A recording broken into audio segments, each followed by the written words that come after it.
Hello everyone, आप सभी दोस्तों का स्वागत है। इस वीडियो में हम लोग देखने वाले हैं एक और मेन बोर्ड आईपीओ को। जिस मेन बोर्ड आईपीओ के बारे में बात करने जा रहे हैं, उस मेन बोर्ड आईपीओ के बारे में बात करें तो यहाँ पे जो ऑफिशियल कंपनी की प्राइसमेंट आई है, उस प्राइसमेंट के अकॉर्डिंग वैल्यूएशन मैट्रिक्स पर कंपनी आईसीआईसीआई प्रूडेंशियल आईपीओ से लिस्टिंग गेन के लिए थोड़ी सी स्कोप छोड़ रखी है। तो उसके अकॉर्डिंग क्या कुछ इस आईपीओ में अप्लाई करने से पहले जो यहाँ पर अपडेट आते हुए दिख रही है, उस अपडेट के अकॉर्डिंग आगे की क्या कुछ रणनीति होनी चाहिए, उनके बारे में इस वीडियो में डिटेल्स में बात करने वाले हैं। सो वीडियो को अंत तक देखिएगा और ऐसे ही daily IPO grey market premium से जुड़ी अपडेट के लिए चैनल को सब्सक्राइब कर लीजिए। साथ ही कमेंट्स में टेलीग्राम ग्रुप का लिंक दिया गया है, वहाँ भी जोड़ सकते हो टाइम पे अपडेट के लिए। कंपनी के पहले फाइनेंशियल हेल्थ के बारे में डिस्कस करें तो कंपनी की जो फाइनेंशियल हेल्थ के बारे में जो डाटा अवेलेबल करवाई गई है, FY23 की डाटा है, FY24 की डाटा है, 25 की डाटा है, 26 की यहाँ पे 3 मंथ की डाटा आप लोग को कंपनी के द्वारा अवेलेबल करवाई गई। यहाँ पे 12 मंथ की, यहाँ पे भी 12 मंथ की, यहाँ पे भी 12 मंथ की कंपनी की डाटा दिख रही है। एसेट के बारे में बात करें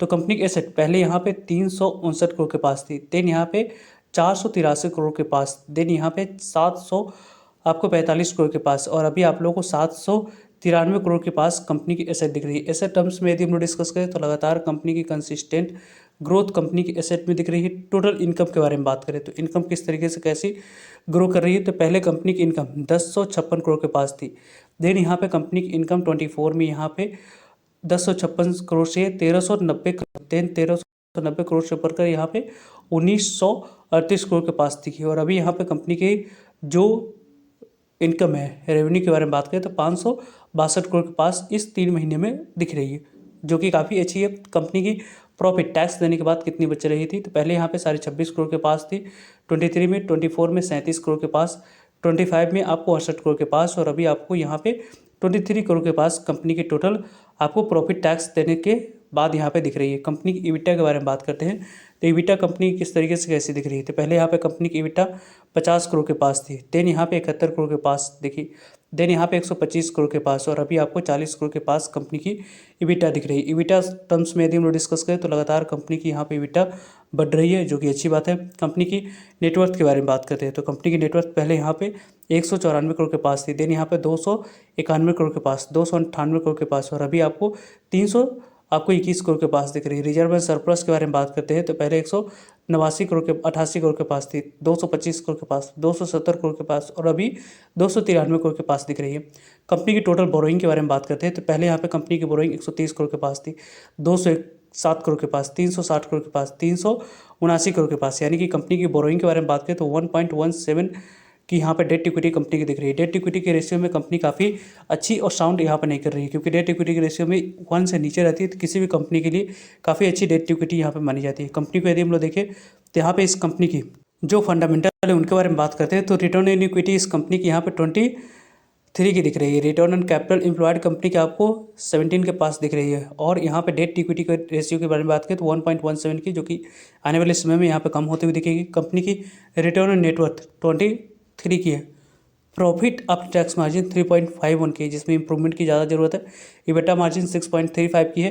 प्राइस टू बुक वैल्यू 7.31 की दिख रही है। कंपनी की ओवरऑल यदि हम लोग डिस्कस करें तो प्रमोटर की आईपीओ आने से पहले 98.40% की होल्डिंग थी, अभी 71.36% की होल्डिंग इस कंपनी में दिख रही है। प्रमोटर्स की होल्डिंग पहले यहाँ पे जो होल्डिंग थी वो अच्छी होल्डिंग, कंपनी जो प्राइस टोनिंग के अकॉर्डिंग 29 की प्राइस टोनिंग रखी है। यहाँ पे इंडस्ट्री की प्राइस टोनिंग 40 के पास है, यानी कि कंपनी ने थोड़ी सी लिस्टिंग के लिए स्कोप छोड़ रखी है, लेकिन अभी तक क्या कुछ पॉजिटिव मोमेंटम इस कंपनी में दिख रही है यानी उसको हम लोग देखेंगे। वैसे इस कंपनी को देखें KSH इंटरनेशनल आईपीओ को यदि हम लोग देखते हैं तो इस आईपीओ में आपको अप्लाई करने के लिए पहला दिन आज ही की डेट रखा गया था, उसकी समाप्ति हो चुकी है। तो पहले दिन इस आईपीओ में कितने number of times IPO subscribe हुई इसको आगे हम लोग डिस्कस करेंगे। कल इस आईपीओ में दूसरा दिन अप्लाई करने के लिए समय रखा गया, देन यहाँ पे 18 दिसंबर आखिरी दिन आपको इस आईपीओ में अप्लाई करने के लिए समय मिलेगा। KSH इंटरनेशनल आईपीओ को यदि हम लोग देखें तो कंपनी की फेस वैल्यू 5 रुपीज़ है, प्राइस बैंड के अकॉर्डिंग 384 रुपये जो कंपनी की अपर प्राइस बैंड है, उसी अपर प्राइस बैंड पे 39 इक्विटी शेयर मिनिमम आपको एक लॉट अप्लाई करते समय यहाँ पर सेलेक्ट करनी थी। कंपनी की जो ओवरऑल इशू साइज़ के अकॉर्डिंग बात करें तो 710 करोड़ की इशू साइज है, जिसमें से 420 करोड़ कंपनी के पास डायरेक्ट जाने वाली है, और रेस्ट ऑफ फॉर सेल के माध्यम से प्रमोटर्स और एग्जिस्टिंग शेयर होल्डर्स कैटेगरी के पास यहाँ पे 290 करोड़ तक की वैल्यू की शेयर जाते हुए दिखेगी।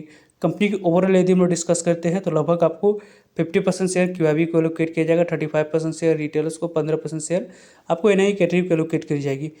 इस कंपनी की बात करें तो यहाँ यहाँ पे आपको 18 दिसंबर आपको आखिरी दिन अप्लाई करने के लिए समय रखा गया है। 19 दिसंबर अलॉटमेंट मिला है नहीं, उसके बारे में इन्फॉर्मेशन मिल जाएगी। 22 दिसंबर को नहीं मिले पे पैसे रिफंड करने की डेट है। 22 दिसंबर को डीमेट अकाउंट में शेयर को क्रेडिट कर दी जाएंगे और 23 दिसंबर को कंपनी की लिस्टिंग BSE दोनों जगह पर होते हुए दिख जाएगी। इस कंपनी की बात करें हम लोग तो यहाँ पे मिनिमम एक लॉट अप्लाई करने के लिए 14,976 अमाउंट्स की यहाँ पे रिक्वायरमेंट दिख रही है। स्मॉल HNI की बात करते हैं तो 2,09,664 अमाउंट्स की रिक्वायरमेंट है। बिग NI की बात करते हैं 10,03,392 अमाउंट्स की यहाँ पे रिक्वायरमेंट दिख रही है।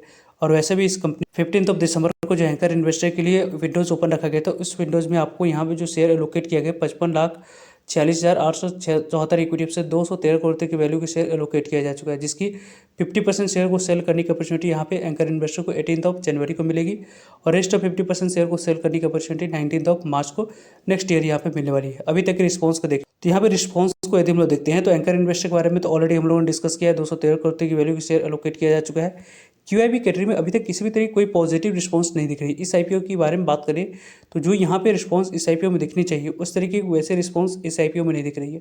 NI कैटेगरी में भी आपको 0.07 टाइम तक ही IPO सब्सक्राइब हुई है, यानी कि पूरी तरीके से कल के डेट में इस IPO में क्या कुछ नंबर ऑफ टाइम सब्सक्राइब होती है और QIB के रिस्पॉन्स को देख कर ही आपको अप्लाई करने की प्लानिंग इस IPO में करनी चाहिए, क्योंकि QIB कैटेगरी में आपको 0.0 टाइम्स तक IPO सब्सक्राइब हुई है। NI कैटेगरी में 0.07 टाइम तक सब्सक्राइब हुई है। लगभग 7 करोड़ की बोली लगी है इस IPO में। 27,73,000 इक्विटी शेयर के लिए 1,85,00,000 इक्विटी शेयर की बोली लगी है। बिग NI कैटेगरी में लगभग आपको 0.03 टाइम तक IPO सब्सक्राइब हुई। 18,48,958 इक्विटी शेयर के लिए 63,531 मिलेगी। 2.5 करोड़ की बोली लेने की वजह से IPO 0.03 टाइम तक IPO बिग NI कैटेगरी में सब्सक्राइब हुई है।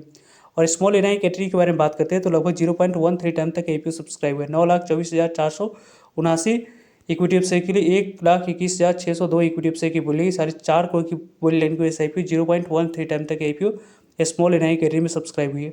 रिटेलर्स कैटेगरी के बारे में बात करते हैं तो यहाँ पे रिटेलर्स कैटेगरी में 0.29 टाइम तक IPO सब्सक्राइब हो रखी है, यानी कि रिटेलर्स की तरफ से जो भी बोली लगी है वो पूरी तरीके से कंपनी के वैल्यूएशन को देखकर यहाँ पर लग रही है। लेकिन QIB के रिस्पॉन्स NI के रिस्पॉन्स अच्छी नहीं मिलेगी तो यहाँ पे आखिरी दिन रिटेलर्स की तरफ से आपको अच्छी रिस्पॉन्स मिलेगी, चांस थोड़ी सी कम बन सकती है।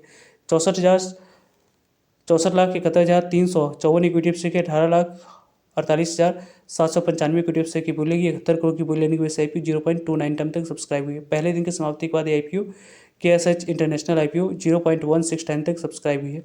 यहाँ पे लगभग आपको 1,29,42,710 इक्विटी शेयर के लिए 20,33,928 इक्विटी शेयर की बोली लगी। 78 करोड़ की शेयर पर से बोली लगा है।